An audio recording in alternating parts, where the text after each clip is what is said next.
Da ni yn clwb rygbi Crymych, a da ni yma i recordio cor.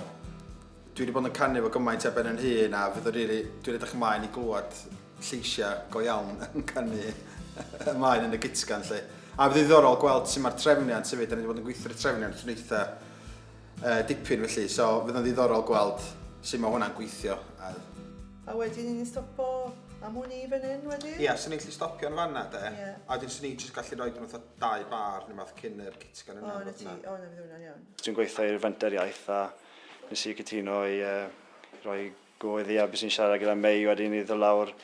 A ni'n man yma i'r cor meibion yma yn Crymych, a mae fi'n aelod o'r cor i gael rhoi shot ar y recordiad.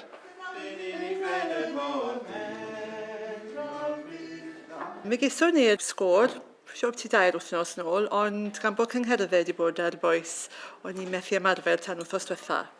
Ond maen nhw'n rhaid o bennau yn weddol bach. Pethau Bychain. Brill?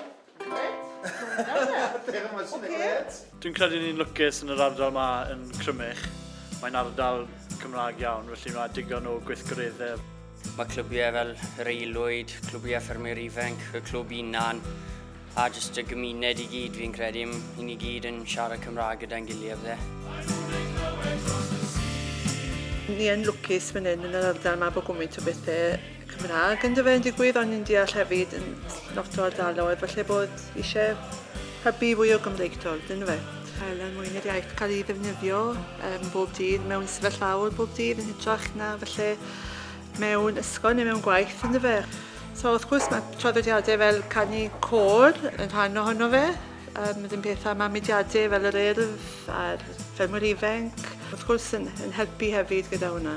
Cymru ni, a ni wedi cael yr iaith i'n hunain, a os nad i ni'n siarad yn brwd ac yn hyderus, bydd e marw mas a bydd e lawr i ni gyd wedyn.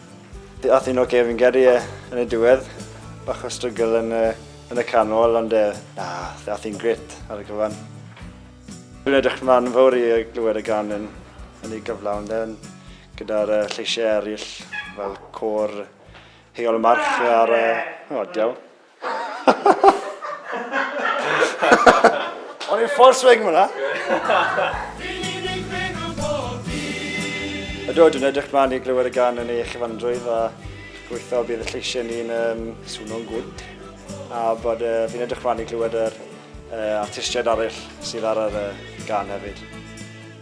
So ni wedi clywed y can i gyd mae hyn o, felly bydd yn eitha neis i gweld sut mae wedi troi mas. Fi yn edrych lan i glywed y can gorffenedi achos ni wedi gweithio yn galed gyda Mei a chi gyd a jyst gobeithio nawr bod yr tweaks diwetha yn gallu bod yn spot on a bydd y can yn 1-2 gwrando arno. Mae wedi bod yn noson wych, mae wedi bod yn brysur tu hwnt, yna gymaint o gedi troi fyny i ganu a wedi dysgu gymaint o bartiau mewn cyn lleiad amser, felly mae wedi bod yn noson brysur iawn. Ar ôl wan mae gen ni cor y plant, felly da ni'n neud hwnna, mae'n rhyw chydig. Ydyn, jyst edrych ymlaen yn arw wan i gael bod dim at ei gilydd. A i weld sut mae gyd yn swndio fe yn ei gilydd.